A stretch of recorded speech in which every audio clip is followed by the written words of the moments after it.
Welcome to week 2, Bible Studies for Life. We're continuing today in these prophecies about Jesus and his comings. We look forward to Christmas and celebrating that here in just a couple of weeks, right? Look forward to that. Hey, as we get started, I just want to remind you to subscribe to our channel on YouTube. Hey, we're also on Rumble now. So I don't know if you do Rumble, if you've ever heard of Rumble or know what that is, but we're working on being on Rumble now, so you can go there and subscribe to us as well. Like, comment, share with other people as we go through. Okay, we're going to be in the book of Isaiah again this week, but then we're going to the Gospel of John. The Gospel of John doesn't have the Christmas story. If you want the Christmas story, you go to Matthew and you go to Luke. But John does give us this picture of Jesus and the nature of who Jesus is that's so important to us, because that's what makes it all meaningful to us, right? So let's read first out of Isaiah chapter 9. The people walking in darkness have seen a great light. A light has dawned on those living in the land of darkness. For you have shattered their oppressive yoke and the rod on their shoulders, the staff of their oppressor, just as you did on the day of Midian. Okay, just picking a couple of verses out of this section from Isaiah chapter 9 here. But here, this people walking in darkness. Man, here's the promise of Christianity is all right here. Because we are walking in darkness. Without Christ, we're in darkness. Without his light in the world, we are in complete and utter hopelessness. It's dark. We don't know where we're going. It is the blind leading the blind in a dark room that doesn't have a door out of it, right? We're in trouble. But we have seen a great light. A light has dawned on those living in the land of darkness. You ever been in one of those places where, you go inner space or something like that, right outside of Georgetown, I think, or, go into a cavern where you're underground and they turn out the lights? That's darkness, I live in Spring, Texas, on the north side of Houston. Look, we don't ever get darkness here, I mean, even when the sun goes down in the middle of the night, you've got the light shining from the city. There's always light shining.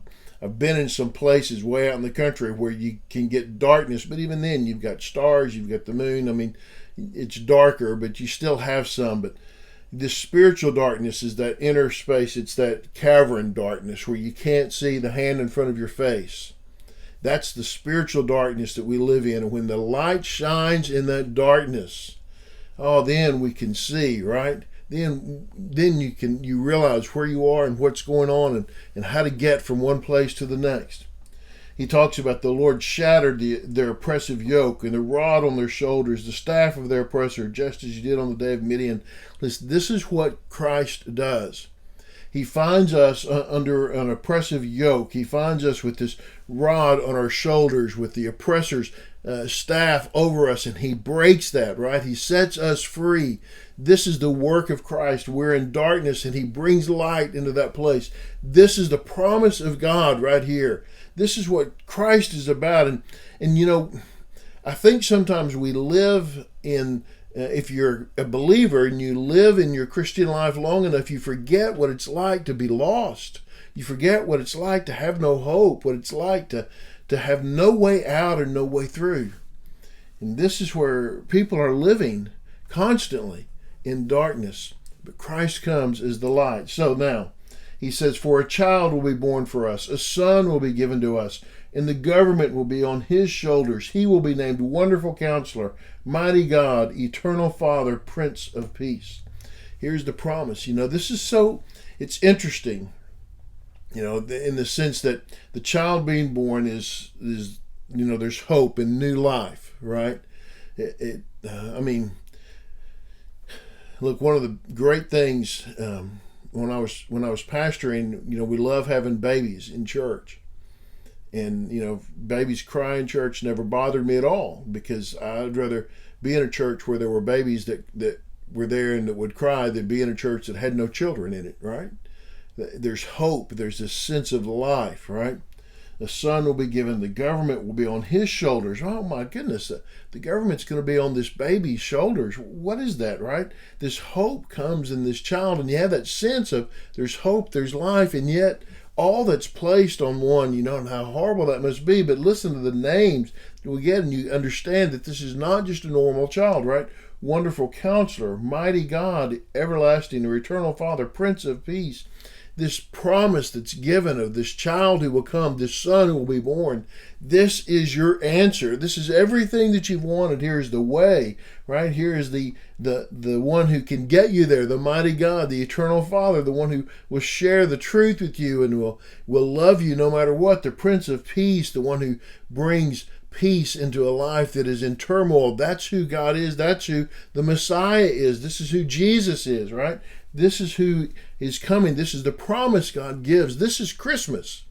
Okay, Christmas is about the promise of hope, about the promise of deliverance, about getting out of oppression, about coming out of darkness into light. This is what the season is about. That's why lights are so important to us, I think, at Christmas, because it reminds us that Christ is the light of the world. The Lord has raised up Rezin's adversaries against him and stirred up his enemies. Aram from the east and Philistia from the west have consumed Israel with open mouths. In all this, his anger is not removed, and his hand is still raised to strike. The people did not turn to him who struck them. They did not seek the Lord of hosts. Oh my goodness, how sad for the Lord who's given this hope, right? In the prophet Isaiah is telling him there's hope coming, but you've got to turn. All of the warnings given, the opportunities given for repentance, but you've got to turn. You have to turn back towards him. So now, we jump to John, okay? John chapter 1, in the beginning, and here's a challenge for me, okay? Because we could spend about 2 hours just right here in John chapter 1, the first, 10 verses. But I got like 3 more minutes, okay? In the beginning was the Word was with God, the Word was God. He was with God in the beginning. All things were created through him, and apart from him, not one thing that was created that has been created.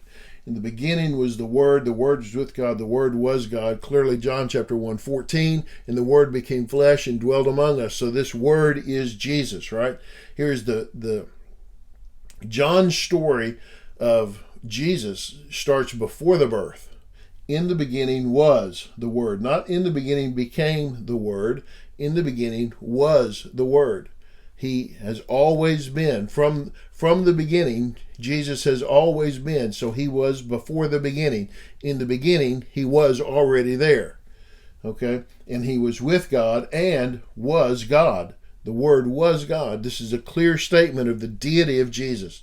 Very clear statement here, okay? He was with God in the beginning. And look at this. All things were created through him. Think about how creation happened, right? If you go back to Genesis 1, God spoke and things became. He used the Word.